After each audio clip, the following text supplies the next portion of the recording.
Again, welcome everybody. Did it go on? Yeah. And then ask Diana to take the roll call. Committee Member Shell. Here. Committee Member Gordon. Here. Committee Member McMorris. Here. All right, that's everybody. Mr. Green, are there any late changes to the agenda? There are no late changes to the agenda. Thank you. All right, so the first order of business is our agenda from last time, the December agenda, and we need to make sure, we need to approve the minutes from our last meeting. So if everyone had a chance to maybe look them over, and if you had any comments on the minutes. I did not attend last meeting, so I will abstain. Okay. And I don't have any comments. okay, and I didn't have any comments either. So we need a motion to approve the minutes from last time. I move to approve the minutes. Can I second? Okay, I second. Any discussion? All in favor? Aye. Aye. Okay, so we have approved the minutes from the December 9 meeting. So we'll just show 2 in favor and 1 abstain. Yeah, 2 in favor, 1 abstained. Sorry, okay, so. It's all good. We're now open for public comment. Anyone requesting to speak to the committee regarding all items not subject to specific public hearing may come forward at this time. Please state your name and your address, I think, too, is usually asked. And then limit comments to 3 minutes.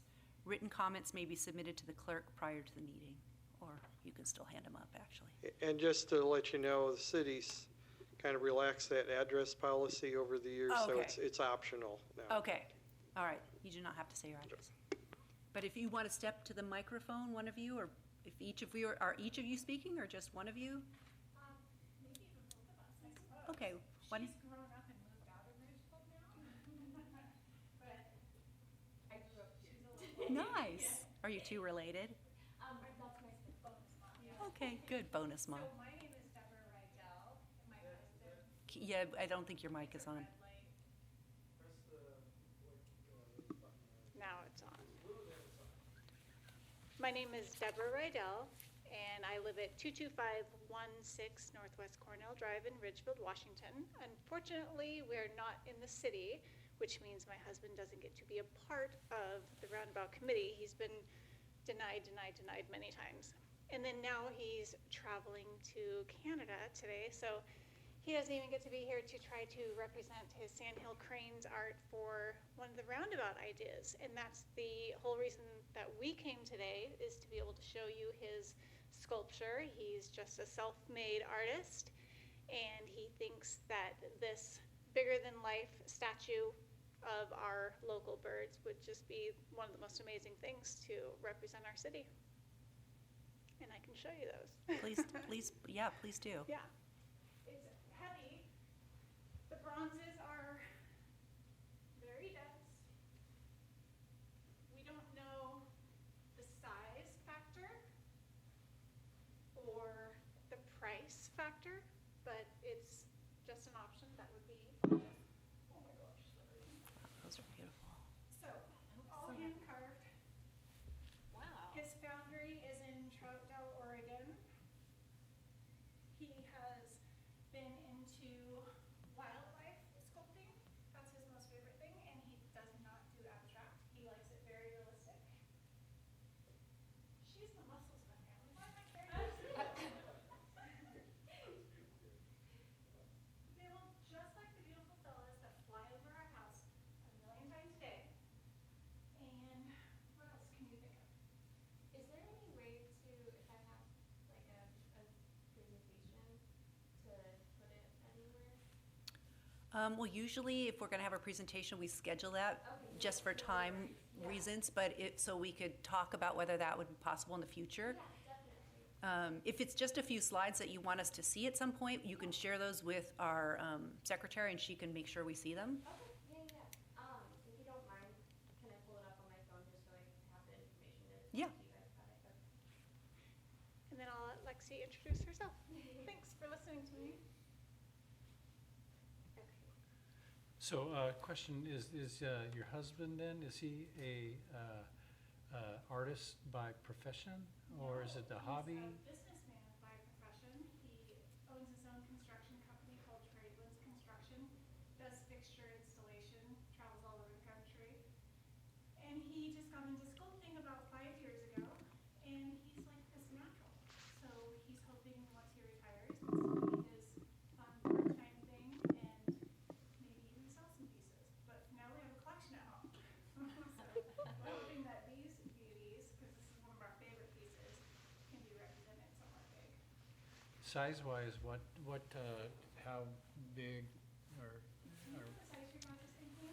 Yeah, so, hi, I'm Alexis Raydell. He is the artist. Dad raised me to be an artist. I'm very honored to have him as a father. He's taught me a lot. He's lived in Ridgefield for over 30 years now. So I know he really, is interested in just the city in general. And so we would like to have him, a part of everything, but given the city limits and everything. As far as the size of everything, I guess it just depends on how large you do want it to be. So it can be life-size, but I know he was saying that bigger than life would be a lot better because then you're able to see it more, and especially from the roundabout. And it just really depends on if you guys are interested, and then we can get like a price lined up and give you some options depending on like what size it is. But yeah, that's really all it depends on, and I just have some information about kind of the sculpture and everything if you guys would be willing to hear. So us being a city, we have certain procurement regulations we need to abide by. So we do have a roundabout that just got its design concept approved at 35th and Pioneer. We're now trying to put together a budget to actually get something in there. Yeah. Once we do that, we'll probably put a call out for artists to help Okay. with this. And so that's kind of our preferred mechanism, just because that goes with our rules and regulations that are passed down to us from the state. But however, it doesn't preclude us from taking contact information, so we can let your dad know Yeah. when we have something ready to put out for a call for artists is what we call it. That'd be wonderful, and I think being that, he's been so adamant about it and us being here, I wish he could be here, and I know he does as well. But yeah, that would mean a lot to him. There are many roundabouts being developed in the city too, so Yeah. it's like your timing is good to just be out Beautiful. there talking about his work. I've taken information about all of them. Oh. I've read the outlines and the spreadsheets that I can access publicly. Oh, wow. So yeah, you. my dad and I have tag teamed it and are very aware of all of them, I guess. Great. I'm not really sure what that means, but I would like to say a couple more things if that's okay. But we can give you just a little more time. Okay, awesome. Just let me know. So I've been doing a lot of research and have been waiting for this day pretty much. And yeah, I just have some things to say. So all of this information I've done research on for a bit here. But so sandhill cranes are among the oldest living birds on the planet. And they're a keystone species, so that means that they're very important to the Ridgefield Wildlife Refuge, and they've been, around. It's like one of the, main inhabitants of the Ridgefield Wildlife Refuge, and if they weren't around, it would be a completely, keystone species. It's very important that they're in that environment. So that's why, it's very important, for him to have that one shown to you guys, because it does, it has a huge impact on Ridgefield. But yeah, so as far as the, so their actual wingspan is from 5.9 to 6.5 feet, and their height is 3.2 to 3.9 feet as well. And so that would be an actual, size of them. But like he said, or like he wants me to tell you guys, it would be better for it to be larger. And so if you guys decide to move forward with it and want to hear more, then we can get a price outline for you. And yeah, it really depends on the size and everything. And Great. yeah. Thank you so much. Yeah, We really of course. appreciate Thanks it. for Yeah. hearing us out and everything. We Yeah. appreciate a lot. But yeah. So Diana here is our clerk to this committee, so she takes information. She can give you her email address if you want to email her Beautiful. contact information. Yeah. And then we'll keep you posted when we are able to find a budget for the 35th is the roundabout that we are trying to find budget for, which Okay. does include some birds in it. So Okay. we'll definitely keep you posted on Yeah. when that happens. It's just beginning of a journey trying to find money for that one, but it Okay. is Yeah. something we're actively working on. How do you guys get money for those things? Well, we sometimes get it through council as part of our street budget. That's what we had last year, which helped with some of the roundabout design work that was done for the roundabout by Costco. Costco was building that, so they actually built the roundabout mostly per the design that this committee approved and council approved as well. 35th is one of those, we're probably looking for some type of grant money or foundations who might be interested in sponsoring some art. We're in this weird year of our budget cycle, and it would take me a long time to explain it because I'm an engineer and I'm not our finance director who does this for a living, but essentially we're in the last year of a transition from the way we were budgeting or get money before from residential construction to sales tax. Now that Costco's come online, the sales tax makes things a little bit more sustainable. We're trying to get through this year because next year we're looking at the impact of that sales tax being a lot more positive for us to find money to do roundabouts. So. Helpful to know, because the rest of us just don't know how that begins to go, so thank you. 2 quick questions. Is Galena Burley still the Parks, Trails, and Recreational Manager? Galena left us last year. Corey Crownhart is our Okay. parks manager. Okay, because I was thinking if it's not, something you guys would be interested in for a roundabout, I think it would be really, really great to have it somewhere in the Ridgefield Wildlife Refuge and be able to educate children and just anybody that goes there as well. And then So, one more. just to clarify, we don't control the refuge. That's a Okay. federal agency. Okay, got it. There is a group called Friends of the Wildlife Refuge. Yeah. I'm a member. And they definitely talk about things like art or something that relates to the culture or the history or the nature on the refuge. And that would be one group to talk with about maybe making a presentation to them. Yeah, fantastic. Corey would be Thank you. good to talk with about making a presentation to the Parks Board. Okay, So this is the Roundabout Committee. The Parks Board is a similar type of committee as a sounding board for our city parks. okay, got it. I do volunteer work with them, so that's... Okay, good. Yeah, good Good. to know. And then Royal Road and Wells Drive, the roundabout that's there, is that... That's probably the next roundabout that's going to be tackled by this Okay. committee. But Awesome. the one we're doing tonight mhm.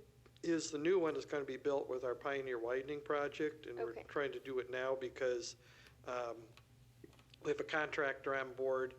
If you want to stick around and listen, we have the landscape architect who actually designed the middle of the roundabout and basically will take what this committee says upon approval from city council and modify that design per what this committee recommends. And so it's probably, I'm hoping to get to this committee back our next meeting in February to make a recommendation, because since our project is already under construction, we do want to make sure we get that design locked down sooner rather than later to Definitely. be able to build it. But the next roundabout is likely the one at Royal and Wells Drive, and as soon as we get this one taken care of, we'll probably get council to move forward with okaying the next one. And so there's definitely opportunities ahead. Beautiful. Thank you so much. Thank you. Appreciate it. Yeah. Oh, thank you. Roundabouts are beautiful. That's what she's saying. We didn't have a hand in many of them, but that's okay. We'll take compliments. Yeah. All right, I think that ends our public comment section. Oh, we do have some, sorry.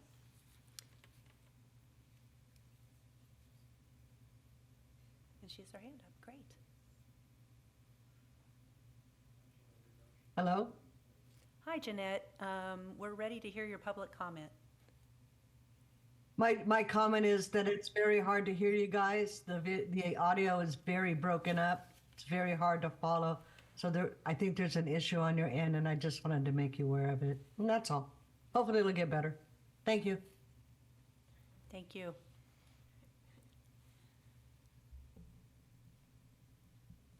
It's nice to have somebody. Yep, yep, yep. All right, if there's no one else online and no one else in the audience, then I think we can close public comment and move on to business. And we need to, our first item of business has to do with the election of officers for 2025. And I guess, Chuck, you're gonna take it from here? I'll lead us into this, and then you can decide how you want to run through the election. In the bylaws, as with the other committees that the city has, January is the time to elect new officers. We have the perfect storm of stuff happening here. Our mayor just retired, and so we have, we're going to be electing a new mayor. We don't elect a mayor by vote. The city council elects the mayor from within, and that will happen at the next meeting. Mayor also makes appointments to committees like this. We had 2 members of this committee step away from the committee in December. And so that's part of the perfect storm where we're down to 3.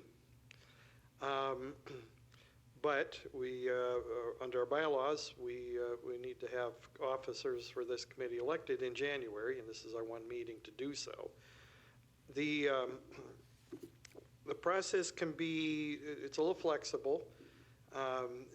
Heather, as you as vice chair are now acting chair, since we do not have officers elected for this year, we need to elect a chair and a vice chair. And the process typically is we elect the chair first. That's a nomination process, and usually there's a nomination and a second. Now we're 3 committee members. We're going to have 2 people on this 3-person committee right now actually become officers of the committee. Then the next order of business is for the chair to oversee the election of the vice chair. And typically that's just a call for nominations, acceptance of the nomination. A second would be nice, but not required. And then election by motion of the chair and then the vice chair. And because you are an active officer, Heather, you are able to run the process. If you prefer, I could run it like we did with the first meeting of this committee last year as the acting presider of the meeting. And then once we elect the chair would then take over preside over the vice chair.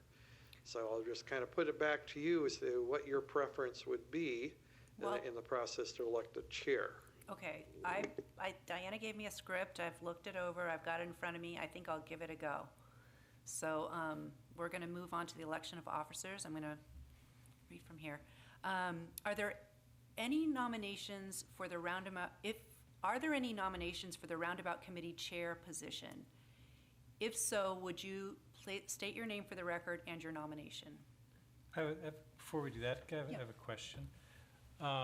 Since we only have 3 current committee members, and hopefully 2 more coming on soon, does it make sense to hold off on elections until we get the full committee here? Well, technically be in violation of the bylaws. because the bylaws say that the committee will elect officers in January. So if we wait until February, it won't be January anymore.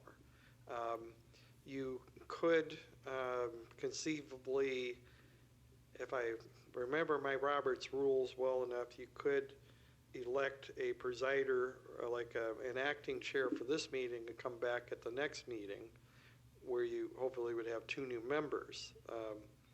But as say, the bylaws state that the officer elections are in January. I have another question. Do you think it's likely we would have 2 more members here by February? I don't know. 'Cause I honestly have not heard that anybody has applied yet. Yeah. We've been making pitches everywhere we can, Yeah. but I've not heard. But supposedly that's the goal, is on January 23rd at the council meeting that night, there will be the appointment of the 2 new members. Okay. Well, I'll just say that I really don't have a desire to be either chair or vice chair, so, How about you, Kelly? I would like to nominate Heather Gordon for chair of the committee. I mean, I'm happy to accept the nomination for chair. I think he was trying to also determine your interest in being vice chair. I'm fine with being vice chair. Okay. Okay, so I do consent to the nomination.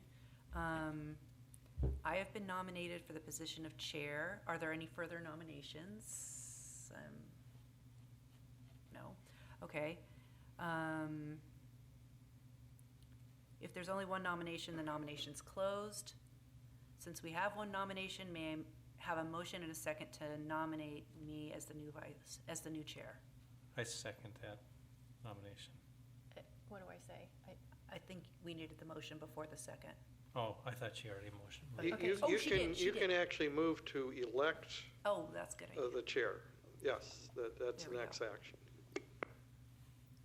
Go ahead, Kelly. So now I motion, okay, I motion to elect Heather Gordon as chair of the committee. I second that. All in favor? Aye. Aye. Okay. I didn't say any discussion, but we kind of had discussion. All right. Any opposed? The motion's carried. I'm now the chair. Okay. At this point, I'd like to nominate Kelly for vice chair of the Roundabout Committee. Do nominations need a second? Oh, actually, I move that we elect Kelly as vice chair. So I think I heard a nomination, and you had closed nominations with only one nomination for vice chair. So you can then move into election, a motion to elect Kelly as the vice chair. Okay. I move we elect Kelly I'd like to make a motion to elect Kelly as vice chair. I second it. All in favor? Aye. Aye. Motion carries. Was that close enough to following the? Perfect. Okay, great. Perfect. This All year's right. off to a good start. Looks like we have finished our first item of business for 2025. All right, we are now going to move into the continued discussion of the Pioneer Street at 50th and Discovery Drive roundabout, and I'll turn it over to Chuck, who's going to introduce us, I think, to our guest. Go ahead. Yes, since you now have a new slate, the formality is to do a new roll call with the new officers in place. Oh, okay. Committee member Shell, Here. committee member McMorris, Here. committee member Gordon. Here.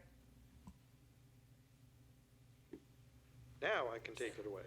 Still here. So the next, well, actually, the only business item is to continue the discussion of the Pioneer at Discovery Drive, otherwise known as 50th Place roundabout. That's the new roundabout that is being built as part of our Pioneer widening project. We had some discussion last month where we talked about kind of a eco wildlife concept.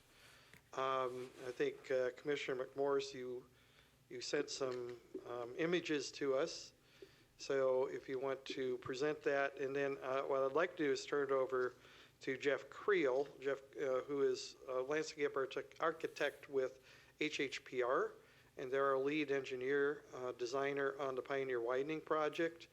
And he's here to help, since he had a hand in designing the initial roundabout design for this project. And he's got a presentation, and then open it up for discussion, because I know you all have interests and you wanted somebody here to be able to respond to these, and that's what Jeff's role is serving tonight. So I don't know, Kelly, if you wanted to present your options, because they're in the packet, and then we can go into Jeff's presentation. And I think Chair Gordon, you had something on native plants. Did you want to have some time to talk about that before we go into Jeff's presentation and discussion, or just bring it up as part of the discussion? I think it can come up as part of the discussion. Okay. It's fine. Yeah. Thank you. So let's talk about concept 1 and concept 2 and concept 3.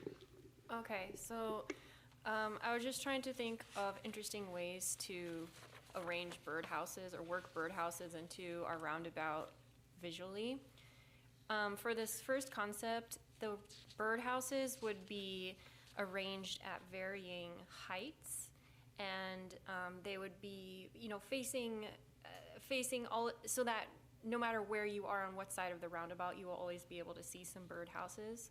Some of them will be closer to the middle or the center of the roundabout. Some are a little bit closer toward the edges, so that the trees can grow in around them.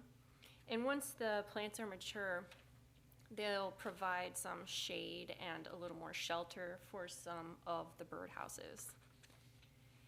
And one concept for all of these, or an idea I had for all of these concepts, is that the birdhouses could be colorfully painted to bring some interest, some pops of color. We could also ask the Ridgefield Art Association to have their members decorate the birdhouses so that each one will be unique and interesting. Okay, can we go to the next slide? The next one, the birdhouses are mounted on trellises. I was thinking there could be 3 or 4 around the outside, or not the outside, but around the edges of the interior knee wall. And that the birdhouses could be mounted on the trellises. One thing about this is that it would be easy to install, inexpensive, and it would be easy to switch out birdhouses if, for instance, one of them got damaged.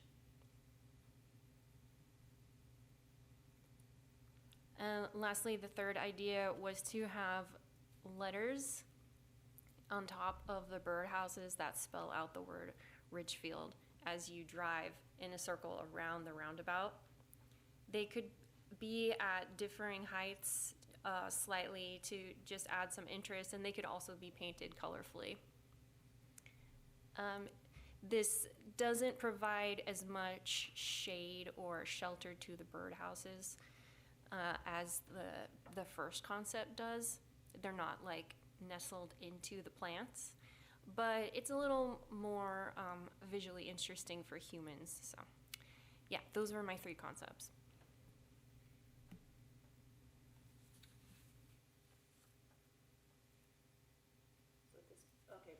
So at this point, I think we can ask Kelly some questions, or, yeah?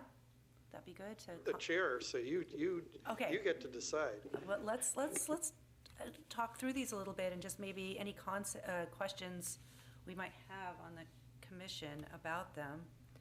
I mean, I guess one of the things that popped into my head right away was just wanting to know if, the whole traffic element and safety element comes to mind, because if the bird houses are successful and lots of birds go in and out, I'm wondering how that jives with trying to keep people, eyes on the road. I loved all 3 of these in a way. I just thought they were so fun and so creative. And I don't know if part of them is just to inspire people to think about birds and love birds, or if, they will be designed in such a way that we expect that they would be actively used, or some of them would be more decorative than actually practical. And I don't know I don't know enough about birds to answer that, but I didn't know, Kelly, if you do, or Tim, or anybody else that's on staff. I don't really know anything about birds, I have to admit. I do remember Chuck said that birds are actually a problem on the grapevine roundabouts, so it seems like they're not intimidated by traffic. I don't know if it would cause a problem. I maybe depends on how many birdhouses we install. Yeah. Sorry, what was some of your other questions? So having missed the last meeting, it sounds like you guys the concept was kind of an echo where you could be able to hear the songbirds as they nest in the roundabout. Is that kind of what the thought was? I think it was less about the sound than it was the idea that we want there to be kind of some thematic connection between the roundabouts, and the birds was one way to do that. And even though the birds wouldn't be necessarily the feature of every roundabout, to have a bird connected to them, but this one in particular we thought might lend itself to bird focus. So there were two things that kind of led to this discussion from last month. One was, can we attract the birds away from the grapevine roundabout so they don't eat the grapes? That was one question. The other one is, there's a tremendous amount of wetlands mitigation happening in the area, and there's a lot of probably 2,000 or 3,000 wetlands plants that are going to be going in this spring, immediately adjacent to the roundabout. And the question is that a wildlife theme? We've talked about art and landscaping that have bird themes or sculptures, but this one is more, can we blend it and actually make it real in that sense? So that's kind of two things that led us to this discussion last month.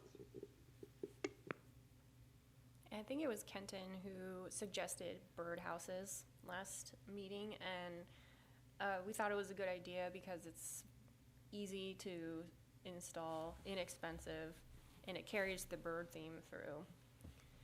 And also we were trying to connect this roundabout with the adjacent one, which is the one by Rose Hours with the really tall trees, so that if we could echo some of the same trees from that roundabout with this one, then they'll be sort of connected to each other. But this one would have a little difference, that it also has birdhouses. I have to admit, I don't remember that part about echoing with similar trees. Was that part of our? Maybe it was mentioned once, but then we also Okay. talked about wetlands plants, which would be different. Okay. So, Yeah. yeah. I have a general concern that other roundabout near Rose Hours is really using not really native plants overall, and it's kind of using conventional landscape plants that don't necessarily support wildlife. And I like the idea of, since this one isn't plop in the middle of an area that's being kind of restored basically to compensate for some of the development, that there's some links. And I wouldn't be against necessarily there being some vegetative connection to the other one, but I really am hoping we can talk about plants that would connect to the riparian mitigation plan a little bit maybe, or just would be more wildlife, more representative of our region. I'm really thinking like a lot about how we landscape often with plants that are not native to our area at all. We don't create a local identity. We create an identity that you could find in Georgia or Maine, but I would love us to kind of Ridgefield to be a little bit away from that. Didn't we, didn't I hear a couple meetings ago that we were actually at some point likely gonna replace the landscaping that's in the 45th roundabout with something else? You're talking about Royal and Pioneer? Or? Yeah. That's probably a ways off. Yeah. That's pretty substantial. I think Okay. right now we're trying to fill the ones that we don't have much there. And like the one at Rosauers has some plants in there, but not very substantial, and we've been getting a lot of complaints about them, so I wouldn't be surprised that that one becomes the next roundabout after potentially Wells and Royal. Was the reason that there was even, sorry, I hope that's on. Was the reason there was interest in having some remake of that original one had to do with height or not? The one at Rosauer? I honestly don't recall the conversation, Okay. so, but you know, I just turned 66, so I'm old. What do I, you know? Right there But behind you. no, at Right this there point, behind you, we actually. don't have any plans to modify the Royal Pioneer Roundabout. It's just, it's kind of it was the first one built. I think the first one built in Clark County, other than the one by Officers Row, which I'm not quite sure I call it a roundabout, but it's a really big circle of stop signs. And so that one was built very substantially, and that was on purpose. I don't know that council wants us to go that extreme with these, but they want something more than flat. And so I guess I would, one suggestion I have is let's hear what Jeff has to say. Yeah. And then you can decide how you want to take this riparian habitat, natural or ecological connection into this discussion. I think that's a perfect segue if the other commission members are agreeable. Let's move and hear Jeff's presentation. Sure.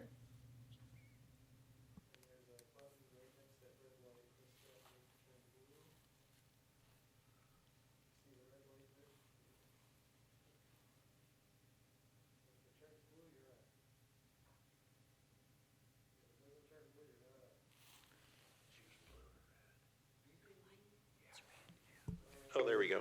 Okay. Thank you.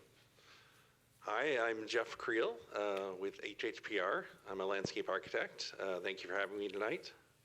I came in as a support to the presentation and the committee's endeavors to come to a roundabout solution. I wanted to start out by talking about some of the vegetation that's out there currently with the design. The last slide, actually. This is a typical section of the roadway. And you can see on the far edges, there's the multi-use path on either side with shade trees adjacent to that. And then in the center, there's a vegetated island as well. And plants vary throughout. They're mostly exotic. There are some natives. Most of the natives are focused in the riparian and mitigation areas throughout the site. So this concept, this is not up for the discussion tonight, it just kind of gives you some background. Council has a policy that they want our major roadways to be tree-lined boulevards. And so that's why you see trees lining this boulevard and in the median. So that's where this idea has come from. The same as what we've been using on Royal Road, Pioneer to the west, and if we ever come to it, Hillhurst. I don't think Hillhurst will ever be as big as this cross section, but this is what council has acted as a policy for our arterial system.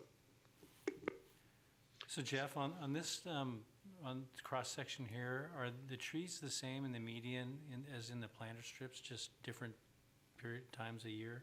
So it would be a different species in the center median than on the sides. In this particular cut section, you've got a dwarf magnolia in the middle, which is an evergreen. And then on either side, there's a Zelkova species, which has a really nice fall color. We try to repeat that pattern throughout the plantings of things that would give nice fall color and shade in the summertime to help cool the roadway. You want to? We put together a list of some of the plants that are intermingled throughout the design. You can see the green vase Zelkova that I mentioned earlier. It's got that nice fall color. The purple Prince crabapple. And just for a background, these are all approved street trees for the city. I'm amazed that that crabapple is approved. It seems like which I see there, it doesn't look like much of a street tree. Yeah. I think they get a decent size and have a nice spring flower. Gotcha. They've come a ways with some of the crab apples. I know historically some have been a problem, but they've kind of bred some of those unuseful characteristics out of them. Here we got the black tupelo. It's also got a nice orange fall color, a good shade tree. The American hornbeam, which is a nice tree that creates a nice kind of LA effect as you go down the roadway. Good shade tree. So we've got a little bit of a evergreen material as well. The golden spruce, which is currently in the roundabout, is an option. And then I discussed earlier the dwarf magnolia. It's actually a pretty good size at 30 feet tall and 15 wide, but a little more compact habit than the typical southern magnolia.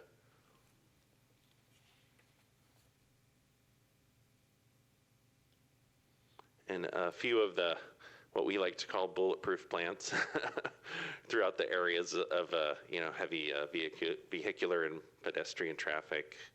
We've got the Japanese barberry, a fountain grass, which has a nice fall billowing effect.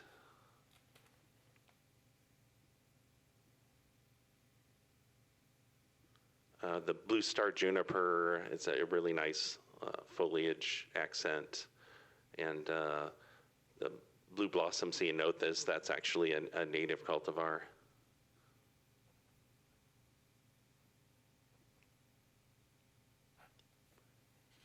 As well as the Kelsey dogwood is a native cultivar. And I'm sure you all recognize Oregon grape as being a favorite throughout the Pacific Northwest. And this is a compact variety to kind of minimize the maintenance on the roadway. The golden spirea, spirea is a favorite of pollinators. It's got that open flower that they love so much. And then the blue fescue, is a native cultivar as well.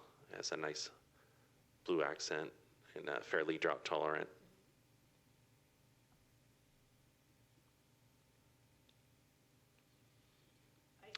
Just interrupt for a second. Yeah. So one of my roles on this committee, Jeff, you don't know because this is your first time here, but I spent a lot of time with native plants. Mm-hmm. And I've spent a lot of time studying them for probably 4 years now and gotten some certifications. And so even though I know that you're referring to many of these as natives, but the cultivar part is important because mm-hmm. cultivars are mixed as to whether or not they truly offer the same value as a true native in terms of like pollinator and wildlife. And I spent some time this afternoon looking up quite a few of these cultivars, and according to the WSU site that I was using, it was a WSU extension site, yeah. Quite a few of them do not really qualify, even though we can call them native because they're cultivars. I want us to have a broader discussion of that, but I just want to, as we're going along, just comment that some of these things like the golden spirea and the fescues may or may not really be as valuable as natives as they appear to be because they're cultivars. Yeah, I always try to preface that with that word cultivar, so yeah, I appreciate that you don't did misunderstand. That, actually. Yeah, okay, thank you. Yeah, they certainly don't provide the habitat value that the true native would. And so when we're in a habitat restoration area, we're going to use the straight species right. to provide that benefit. In some areas within the landscapes, we can use those straight natives, like probably the roundabout would have enough space for those types of plants. In these areas where you want to maintain a sight line and you know, keep maintenance to a reasonable level, I think that's when the cultivars get used mostly. So just really quickly, the low matting golden juniper, which has a nice accent up against the black beauty sedum.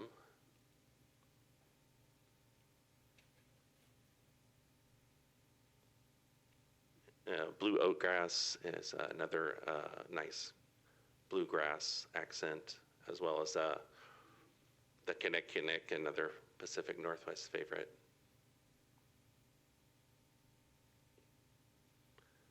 Some of the slides I just pulled in from previous studies that had been done for the roundabout. And here's just kind of some of the other roundabouts in the area, which I'm all sure you're very familiar with, more so than me.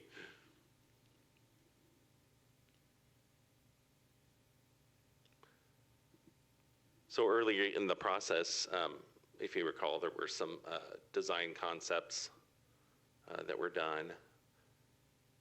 And this particular one, the first concept had an art piece and some evergreen and deciduous materials throughout the roundabout, as well as some rock material.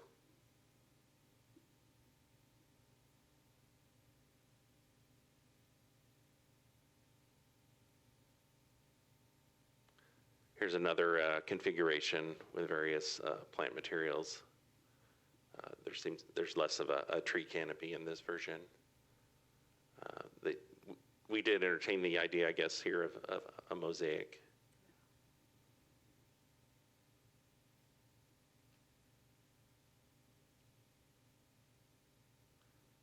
And concept 3 was mostly vegetative in nature.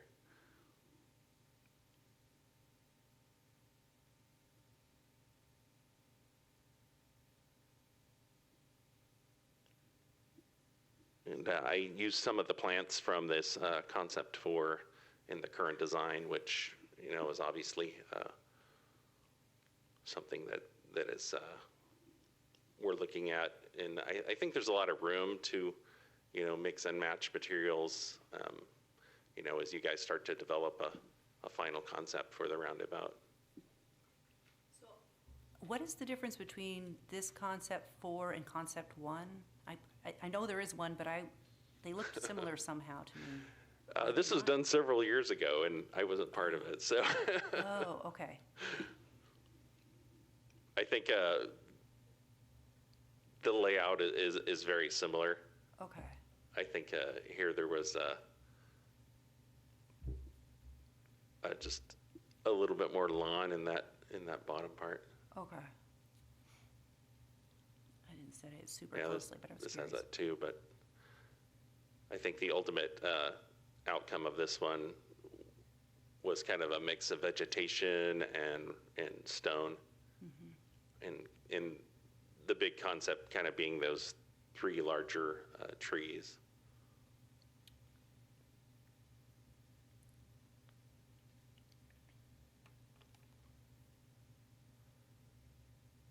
And so just as it sits, this is what we have in there now, you know, and realizing that, you know, this can change fairly easy depending on how we want to move forward with it.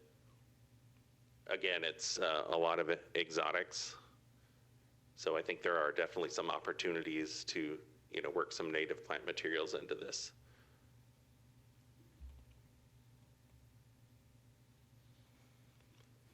So this is, yeah, it kind of brings us up to date with where we are now. And yeah, I'm interested in hearing what you all have to say moving forward.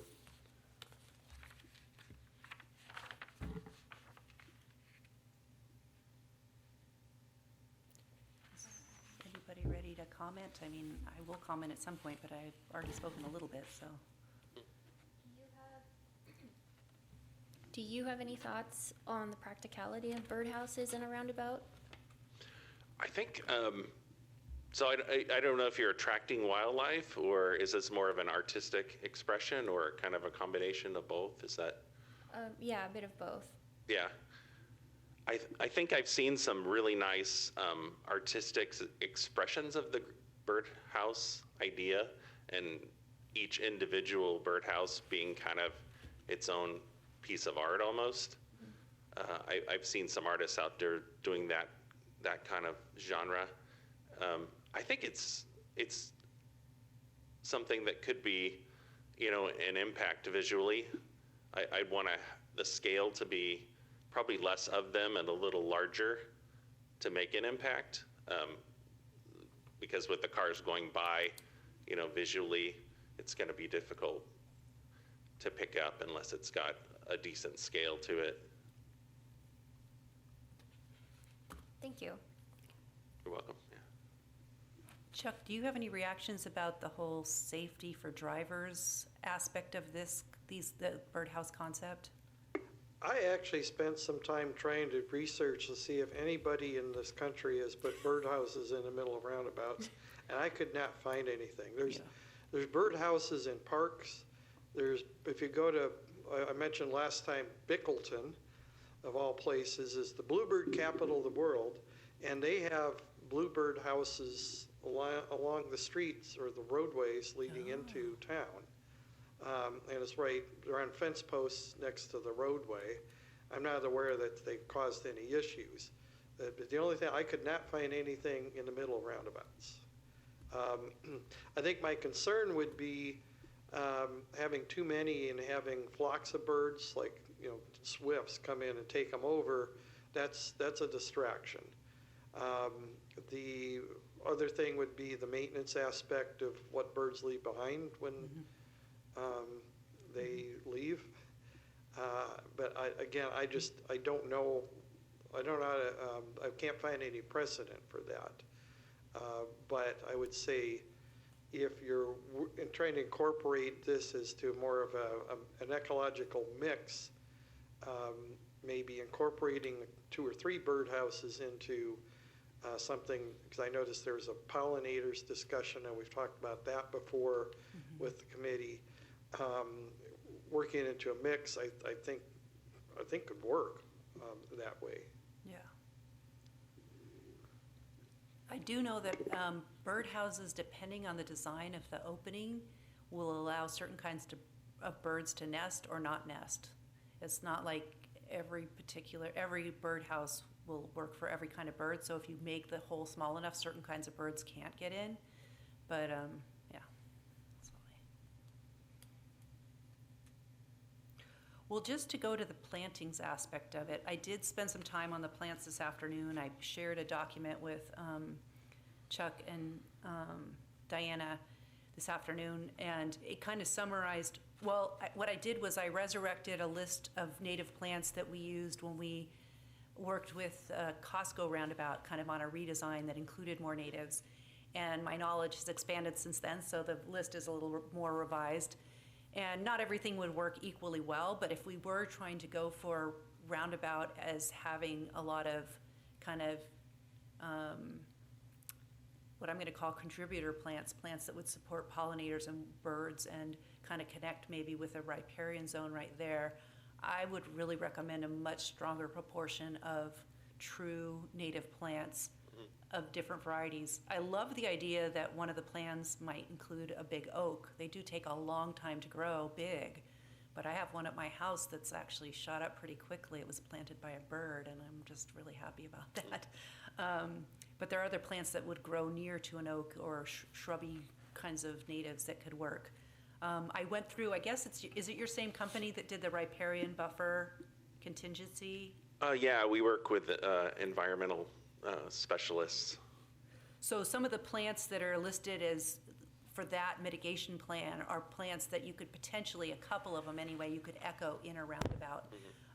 If you knew what you were doing and didn't mind some things maybe being less than kind of, I think one of the issues is like, you made a comment, Jeff, about one of the plants being, easier, somehow picking the plants that you have as being easy to maintain, but native plants, if they're chosen for the correct sites, they know how they don't need the same amount of water, they don't need the same amount of pruning, A couple of the plants that I researched that are in, some of the suggested plants are just really not great plants. Barberry is invasive in 30 states in the country, and I just think that we should stop growing it, period. People go to it because it's red, and they want that color, but it's really not a great plant in a lot of ways. And the other, like the dogwood plant, that particular one is prone to that leaf spot stuff, and you have to kind of prune it, and it's not that easy to maintain actually in a healthy state. So I have lots of thoughts about like some additional plants. So I shared that document, and I brought some hard copies, which I'm happy to share with you, but I think I need my colleagues also to weigh in on what they see moving forward with this, because is the idea, Chuck, that you want us to try and get a more solid idea to take to council? Yeah, realistically, we need to have council approve this in February, by the last meeting in February, because this is going to be probably April or May when they start building the roundabout in earnest. And want to make sure they can order up the plants that go into the middle of the roundabout. Some of these might not be available at this time of year. So that's kind of the goal. I was hoping we could at least give Jeff some direction from the committee, and then he can work on a concept that we could come back with at the February meeting. Okay, all right, well. Yeah, and we've done, many roadside installations of, pure native material in the past. It's just, sight lines and visibilities is often something that's come up. Yeah.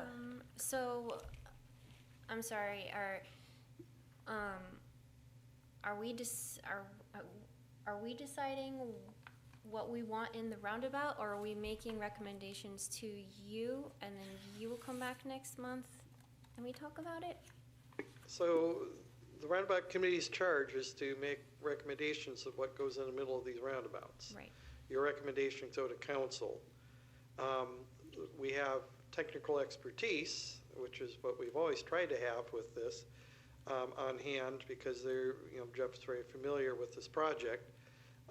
And so the technical expertise, as we found out with the Costco roundabout, helps us create the concept, but you make the recommendation to council. That's your charge.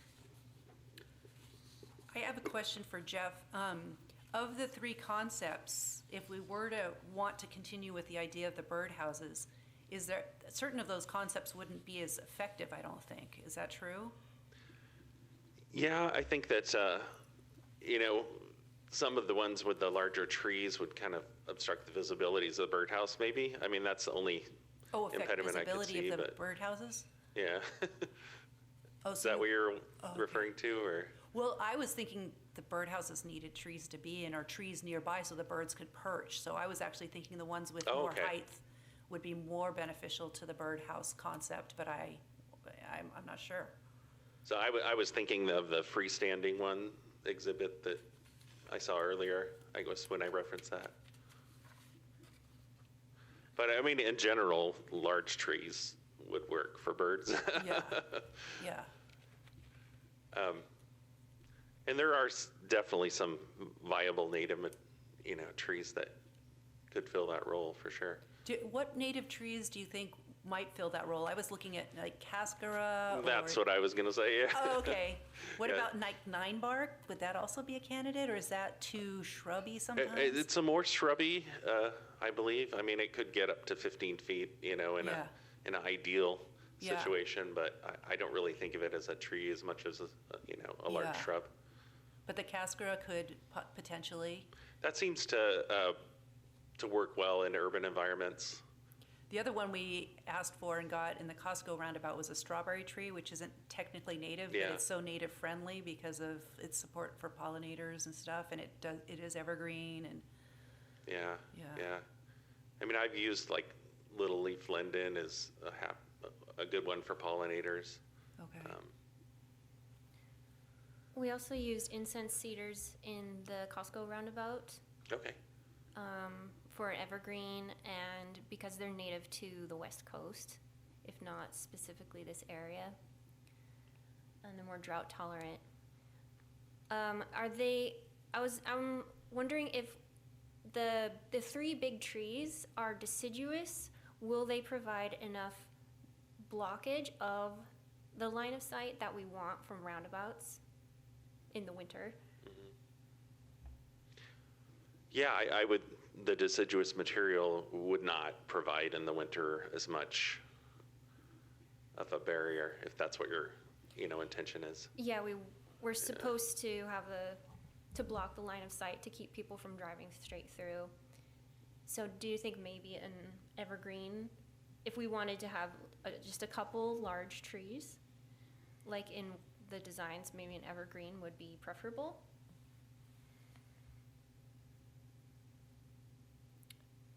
Well, I wonder, I guess my question is whether or not it's a requirement that we provide, that trees have to provide some type of line of sight, obscure the line of sight. I mean, I think that it's a benefit to have that maybe, but I'm not sure that that's a requirement, that we have to have that obscuring vegetation in the roundabouts. Yeah. So I guess my point is, I think we could go either way with that regard. One of the thoughts that I had about Oregon oaks, I mean, I love Oregon white oaks. An established, mature white oak is just a thing of beauty. I think at some point it'd be really cool to have an Oregon oak planted in a center of a roundabout that could, hundreds of years from now become a heritage tree for the city of Ridgefield. Yeah. I think that, thinking about something that far off in the future would be kind of cool to do. I mean, it certainly wouldn't be there in our lifetimes, but I also have some white oaks on our lot, and they do grow fairly quickly. It's not like they're Yeah. super slow No. growing. I mean, they're much faster than I thought. I definitely love that idea also. I think that's a great candidate for that, is to put one in the middle of that and watch it become a heritage tree. You're right, I think in 20 years, we'll still see a pretty good-sized tree. Yeah. And you could do some other smaller evergreen, like you could put some strawberry trees in, or you could put some other deciduous like cascara, some smaller trees that would help to kind of fill out the space a little bit until the oak got bigger. Yeah, I think some evergreen shrub too could help fulfill that kind of blocking the headlight, I assume is what we're going for. So I want to go back to the birdhouse concept, because I thought I heard that maybe instead of freestanding birdhouses, if they could be attached to the tree. Was that part of that discussion, or? But I don't want to lose the birdhouse discussion, but I guess probably need a little bit more clarification from you what your interest is. It seems that, initially that the freestanding birdhouses would work better because you aren't going to have the tree structure to mount them on initially. Yeah. I really, thank you, Kelly, for putting those together. I mean, I'm continually impressed with your creativity and your art capabilities. I really like the fun Ridgefield rendering that you prepared. I'm not so much sold on, having, signs at roundabouts that say Ridgefield. But I thought it still looked really neat. My preferred one was the one that where you had them dispersed all the way through there, and, the thick vegetation inside, Yep. Mine too. Yeah, that was mine too, actually. Concept one, yeah. I think if we did concept one and we did kind of maybe go to fewer houses that were larger and it is kind of artistic, and hopefully we design some that some birds can use, but we don't have too many, and then we, work on the layout of the plants somehow. We could try combining this concept one with one of these designs. Yeah, What do we call, what's the company? HHPR. One of HHPR's designs. Like just, put a bird on it. And then change out some of the plants a little bit. Yeah, and nativize it Nativize a little it. bit. So if that's, I think that's a process we could look at. So trying to narrow down to, of the 4 concepts Jeff gave us, which one do we think he could morph and play with a little bit to kind of give us that? Okay. I don't know. You think? Well, I guess I'm not quite ready to go there yet. Okay. I'm not opposed to that, not necessarily. You know, I still also very much like sculptures. And, you know, not the heron, but the sandhill crane. You know, that's a beautiful sculpture. You know, So I do want to clarify something. This one, since we already have a contractor on board, we don't have to go through a competitive procurement like if this were a standalone art project or 35th Roundabout. So if the design gets approved by council, then it's up to the contractor if they want to procure an artist for a sculpture or procure the plants or the trees.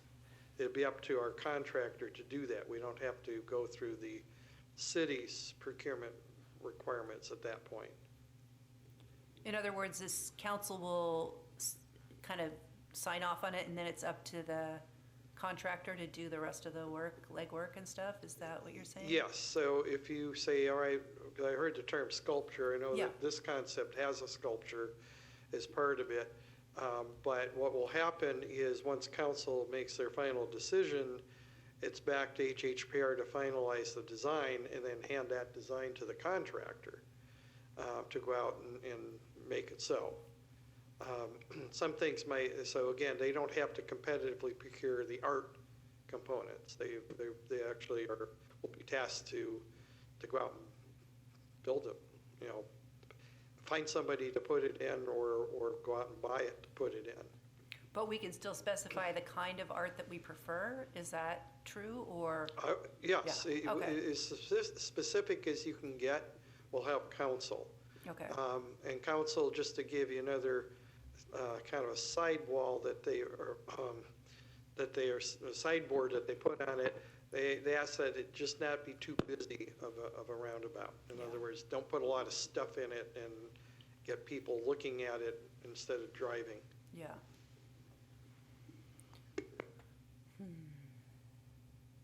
yeah, they just ruin all of our fun, don't they?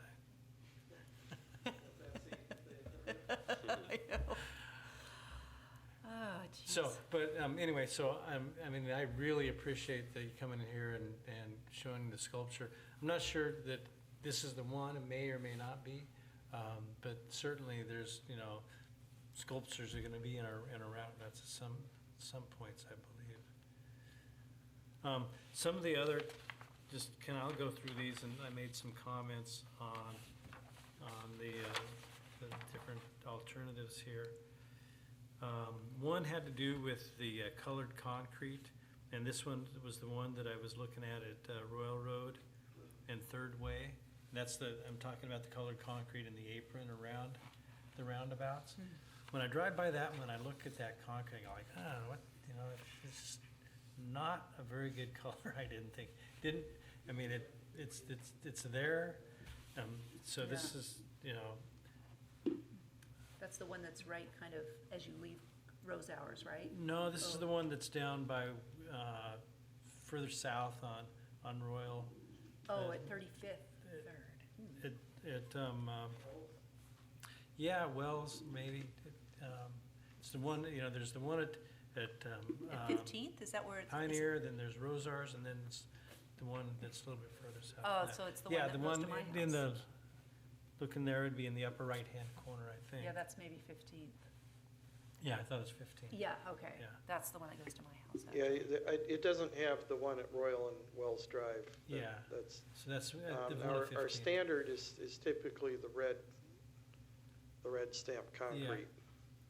Stamped concrete, so that one looks Well, like it's anything that looks red. flat. I typically would like to have the stamped concrete rather than pavers, because the pavers might not stand up to truck traffic as easily, but our standard is red. Yeah. So, looking at the color of that, it just seemed like a little bit flat, and And it's colored concrete, but I don't think it's actually stamped, that Chuck, is it? That I'd have to go look, 'cause Yeah. it's been a variety. Yeah. But we just went red with Yeah. concrete and something that stands up to trucks, because they're meant to handle trucks that, you know, with large trailers that are churning, to minimize the size of the roundabout, but Yeah. it's red is our standard Yeah. color, yeah. So I thought, maybe it'd be good to have a different texture, stamped, yeah, concrete, yeah, maybe not just a flat broom finish on it. It's what it looked like to me. For this next one, for the one that we're talking about right now, you'd like to see that change? Just throwing out ideas. Okay. Yeah, just was a thought that I had. I already talked about the heritage tree concept and using of native types of landscape material.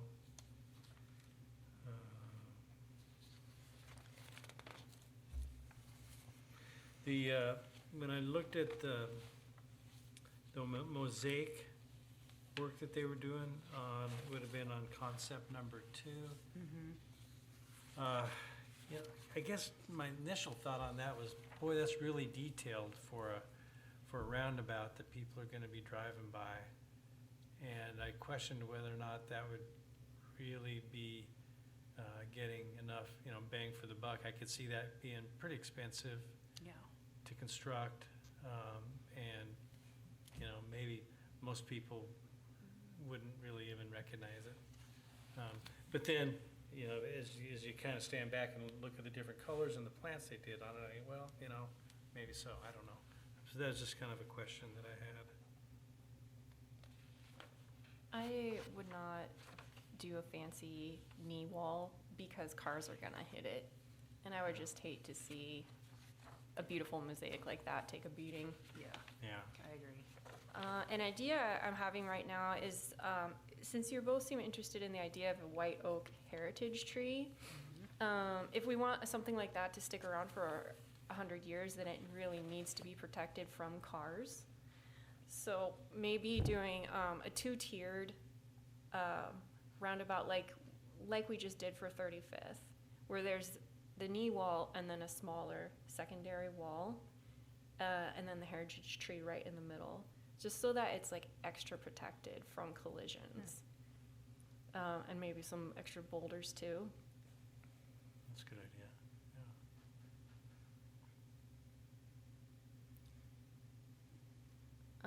But it's just that we need to decide on a design. Yeah, I can see. Let's see. I think were we gonna? Do we need to decide tonight it's going to be presented, or we need? What we're we have trying to one do more is- meeting. We have one more meeting, but we're trying to give Jeff some direction so he can go do some work on this and come back the next time, and we feel closer to something we could send to council. All right. So of the 4 ones that we've got from Jeff, is there one that we 3 can say we prefer? Or just, I don't know if Jeff, based on hearing our conversation, if it's giving you ideas of how you might approach a redesign without us being as directive, but we need. Yeah, I mean, I'm hearing the specimen tree concept as kind of a direction, and then the secondary wall, it sounds like is something, native plant materials throughout. I still like the concept of maybe a couple abstract birdhouse Yeah. installations throughout, I mean, if we could have something that is fairly buildable by the contractor, that might expedite it, I guess. You mean the birdhouses? Yeah, I think too, it would be cool, since it's right there in that riparian buffer, if we could try and designate that the birdhouses are designed to host the kind of birds that would be in a wetland in our area, so that we're not just randomly throwing in a cosmetically beautiful thing, but actually something that's maybe beautiful, but also designed to host the finch that lives there, or what is the one I keep seeing in my yard? Red cap something. Anyway, there are some that might be more likely to be in that area. we could do some research to see if like the Audubon Society maybe has some recommendations for the Okay. different Ba- species. Backyard bird shop might Yeah. be, that's what we've used in the past. Yep. We personally might Yeah. have used. But I also think one thing that we're really open to, and we gave this input to the Costco roundabout, and they kind of implemented it, was moving in a direction where the roundabout feel, the design of it is a little more naturalistic looking, a little Okay. more, looks like it fits into the ecology around it, and doesn't necessarily have the kind of manicured, everything's cut one way, everything's, we strip out we did with the Costco roundabout, we asked for a florist floor concept where like the leaves are meant to stay and kind of provide some of the sustenance for the plants that come.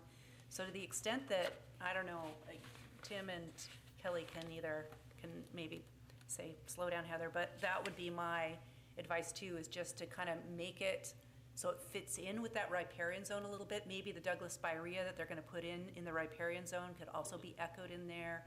There's one other plant that I thought might be, I think they're gonna put some Douglas aster in the riparian zone. That's another really beautiful one. It does kind of spread out, but the thing is it becomes low maintenance and it's full of bees and it's a keystone plant. We were talking about keystone birds tonight, keystone plants. So I would encourage you to have fun with that. So move to a more naturalistic direction. Definitely. Yeah, that's what I'm hearing. Just to hear, and maybe, if it's easier to take two of these and, work with them so we have a couple of choices next time, maybe that's good, but whatever you have the time or the city can pay you for, I guess. They're under contract. They're our designer. We've told them this is part of their work, so don't worry about the budget for that. It's not coming out of a roundabout committee budget. This one's part of the project budget. I also, really liked Kelly's idea about, having the, kind of a secondary wall structured.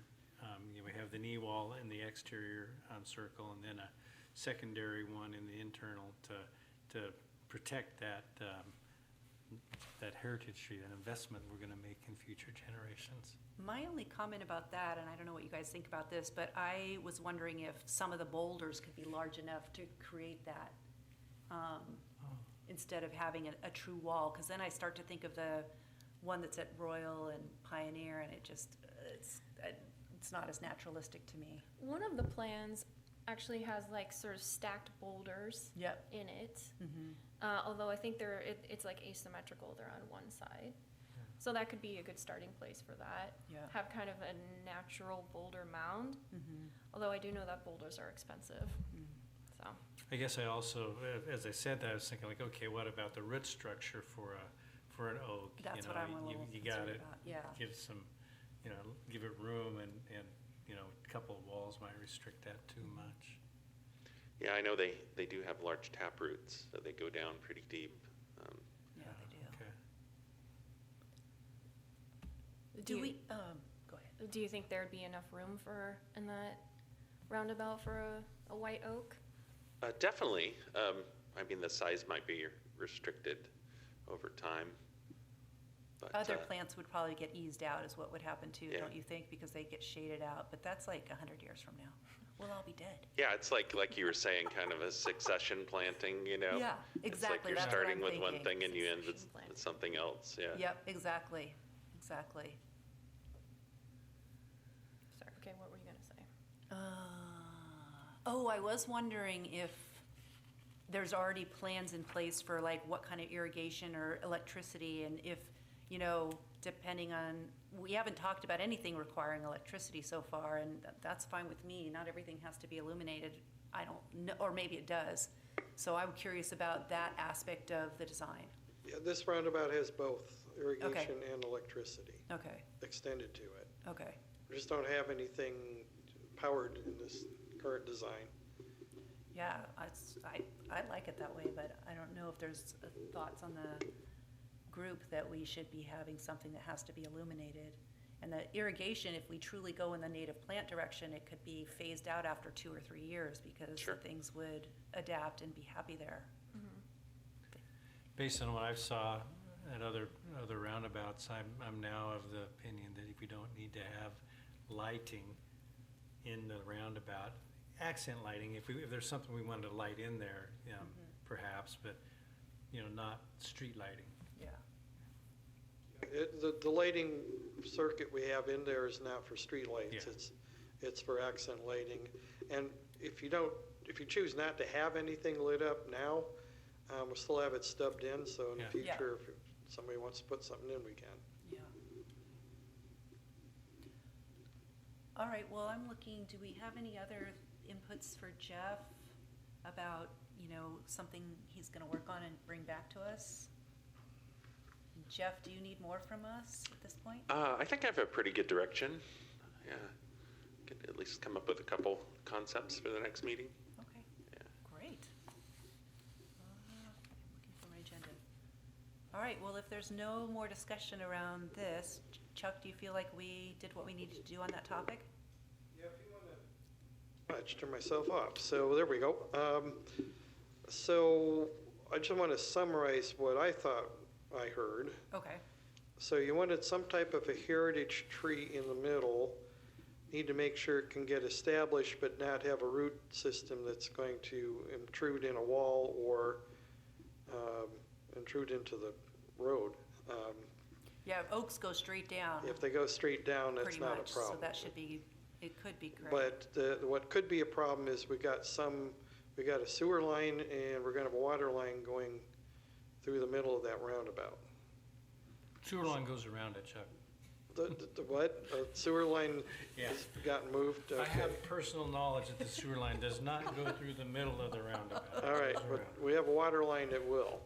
Yeah. And so we'll Like have to look directly and see through the where that, middle? well, we'll have to see where we're through the middle, because they just modified the design on that this morning, and I wasn't around. Okay. So I have to find out where that is. Okay. So we'll need to do a three-dimensional check of this to make sure it all works. So second tier wall, check with local sources on birdhouses that might fit the types of birds that we see around here. I'll have to check with the Ridgefield Wildlife, the Friends of the Wildlife Refuge, because I'm not sure, they might have ideas too Yeah, on that. Want something with kind of a design that's kind of ecological. And did you settle on pollinators? I mean, the ecological would be pollinators, but yes, All that's right. the idea, is pollinator-friendly, native, non-cultivar natives, as So much as possible. natural plants, natural. Yeah, and kind of a dense vegetation. planting in the areas we plant, so that there's not weeds to come up, and I don't know, that kind of seems to work. I would back up the one you said about the secondary wall. I think we actually backed away from supporting So that. boulders instead of a second tier wall. Am I right? Yeah. Okay, Yeah, Okay. all right. That's kind of what I have. I don't know, Jeff or Diana, if you were taking other notes that, No, I think, yeah, that covers it. all right. So I think, Jeff, we'll have to make sure you're available for the second Monday in February, which I don't know what date that would be. 17th might be is a holiday, so it'd be the 10th. 10th, yeah, I was just thinking it's the 10th. That would be the next meeting.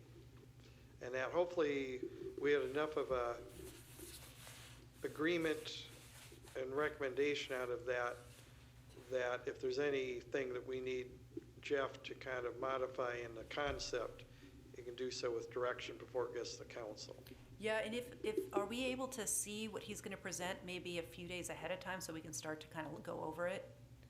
Is that possible? It's possible on my end, for sure. Okay, because I wish I would've had more time with this. I didn't realize some of it was sitting there, but that would be great.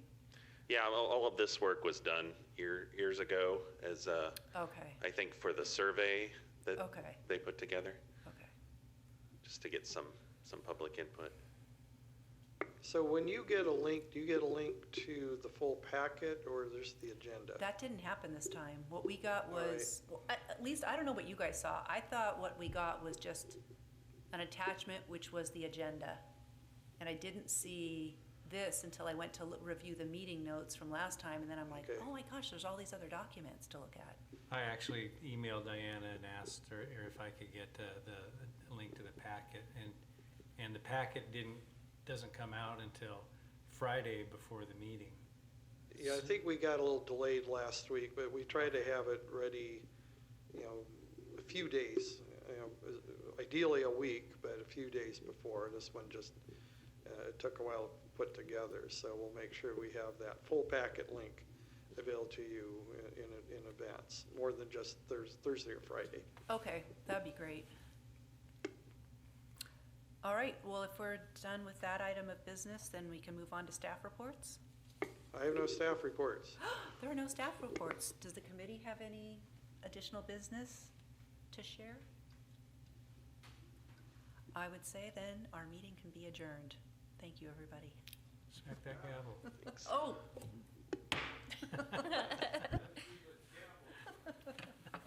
I'll have to go text Kenton and tell him I smacked the gavel. What a thrill. Yeah.